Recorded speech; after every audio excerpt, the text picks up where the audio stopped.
Kumar Henry, and I am the son of the deceased R.K. Rabai.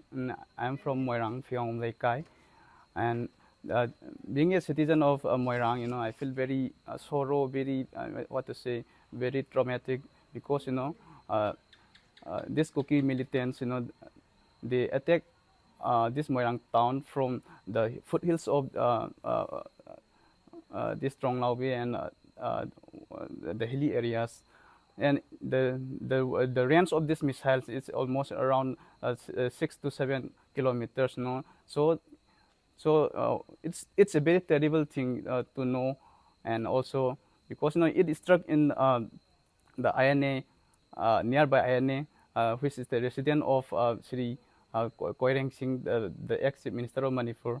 So being a citizen of Moirang, I feel very terrified, and also being a citizen of Moirang, all the people living here in the nearby Moirang, they feel very terrified, and don't know what to do. For as a son of the victim, I feel very much sorry because my father, he was a very simple person. He was almost into his ritual things, and he did not commit any sort of crime in his life also. So so the what to say, the all because being Moirang situated something around 3 to 4 kilometers from that buffer zone area. I feel very I do not feel what to say, it will reach Moirang also. The missile attack will reach Moirang.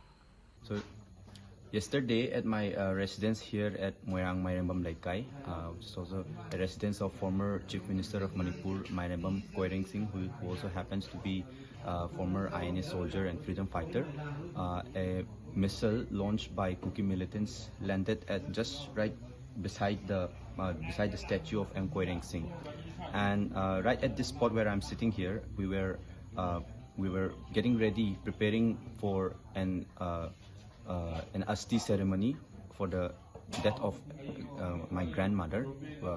The Asti ceremony is supposed to happen tomorrow, and we were all gathered here, the family members and the priest. They were all gathered here. They were sitting here and two parallel mats, and they sat here and they were all preparing for the ceremony. I also happened to be here at this right spot here just before the incident happened, and I happened to be, fortunately, I happened to go inside my room, and just as I went into my room, the incident occurred, and I heard a large sonic boom, which causes a huge impact on the surroundings. Glasses were shattered, and there were fragments penetrating through the walls. And I immediately rushed out. And found the deceased lying here, and the other members who were previously here, they were just scattered around in fright. They were all frightened and they were afraid, and they were all scattered around here. And I immediately tried to go outside to call an ambulance or something. And then instantly my auntie called that my sister got injured. So I took up my two-wheeler vehicle, and along with my auntie, I put my sister on the passenger seat, and then I went to I rushed to the Moirang hospital.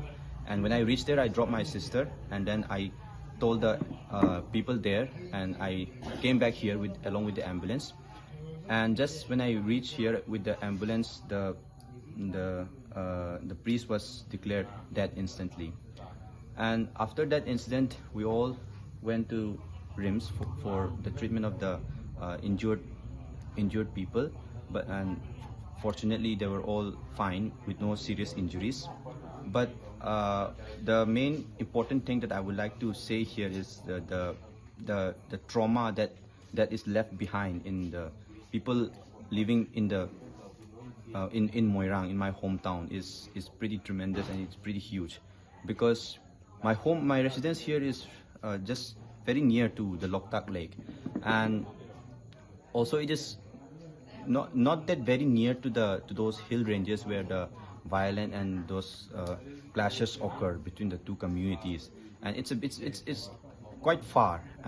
So roughly, as I saw in today's news, that it was about 10 kilometers. So they have weapon that can reach ranges of for up to 10 kilometers. So after yesterday's incident, no one living in my hometown is safe anymore. They can strike any one of us here, and I suspect that some of the people living here might have fled to someplace safe, while most of the people still remain here, but they still remain in their homes with the suspicion that that a certain missile can strike them anytime.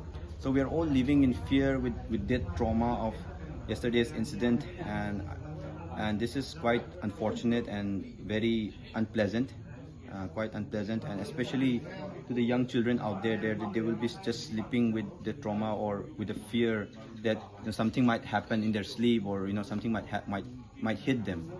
So this is the current condition here for the people living here in Moirang, and it's very unfortunate. It's very unpleasant, and I think despite all the appeals from the citizens of the people everywhere, this incident has been happening for almost like 1.5 years, and there have been appeals from all different communities, different sides, and there have been lots of bloodshed. There have been lots of families left homeless, and despite all the appeals, I think there is no change at all. So even if I say something today, I know that I don't expect anything in return. I don't expect anything at all. But I do believe that I have hope that someday this peace will return to our state. Even though we don't expect anything from the government officials or any of those army or police or those who are supposed to guard us and protect us from this untoward incidents. So lastly, I just like to say to the people that we have to stay strong. We have to believe, and we have to just look out for ourselves. And I think that's the only thing that we have to do now, because I believe that we have no other choice left. Instead of visiting after the incident, I think it's the right time to take up steps that should prevent from happening this incident. So after the incident has occurred, and then visiting the families of the injured or the deceased, and I think it's practically of no use at all. As elected officials, they should. I'm not someone who want to point fingers at them, but they should know their own duties and responsibilities. We should be protected by them. So I feel like that when they visit the families of the injured or deceased, I think it's practically of no use at all. They should be there to protect and prevent from those things from happening again in the future. Thank you.